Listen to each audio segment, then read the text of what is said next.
This is my review of the Masters of the Universe film starring Dolph Lundgren as He-Man and Frank Langella as Skeletor that was released in 1987.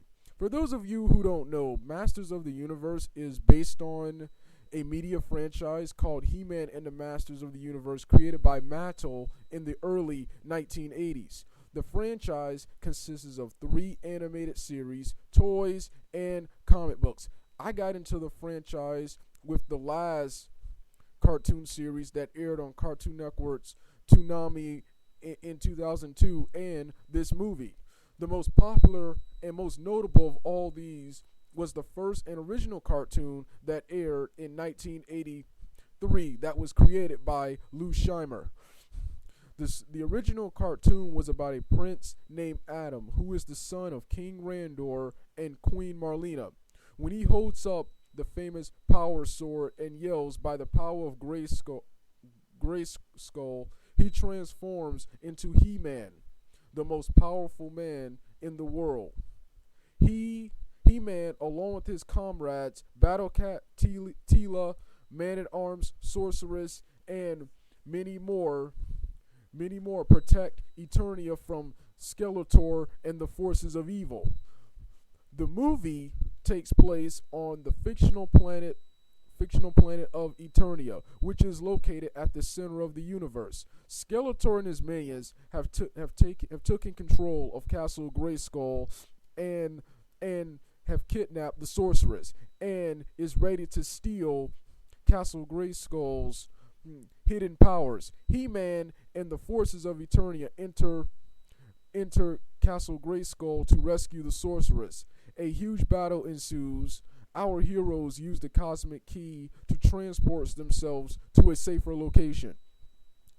The key sends them to Earth, New Jersey, but they lose the key on the way there.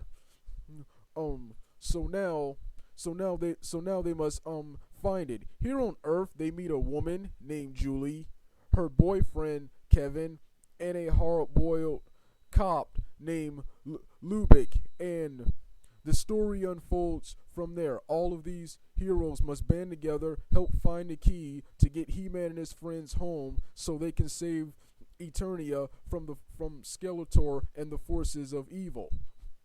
Masters of the Universe is one of my all-time favorite movies. It had memorable characters, action, adventure. All of the actors played their roles really well and felt and looked like their characters. There's some minor differences, but they look and feel like their characters.